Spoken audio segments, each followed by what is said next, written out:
दोस्तों, हर जबान में यानी हर भाषा में शब्दों का अपभ्रंश होना बहुत सामान्य बात है। कुछ बुजुर्गों के पास बैठा था मैं, तो कुछ नई चीजें निकलकर सामने आई। सुनिएगा, आपको भी मजा आएगा। बड़ी दिलचस्प चीजें हैं। एक मुहावरा है, देखिए आपने सुना होगा, अल्लाह मेहरबान तो गधा पहलवान।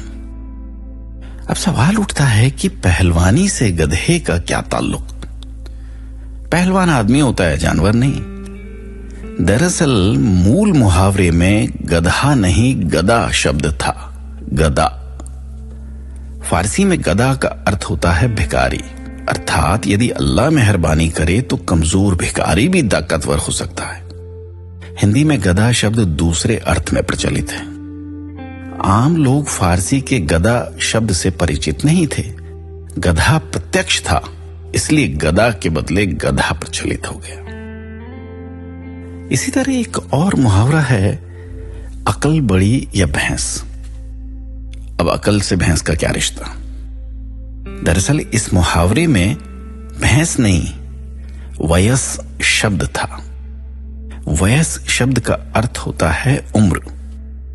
मुहावरे का अर्थ था अकल बड़ी या उम्र।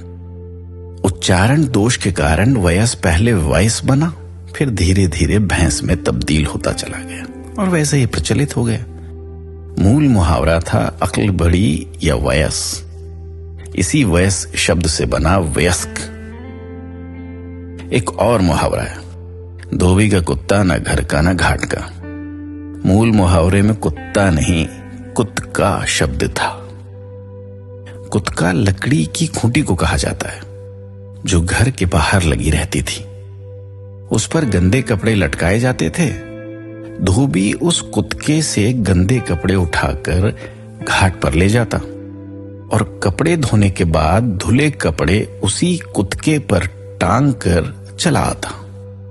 इसलिए ये कहावत बनी थी कि धोबी का कुत्का न घर का न घाट का। कालक्रम में कुत्के का प्रयोग तो बंद हो गया।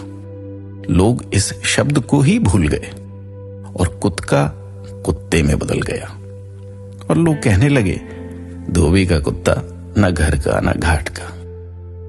जबकि बेचारा कुत्ता धोबी के साथ घर में भी रहता है और घाट में भी रहता है ना? कमाल की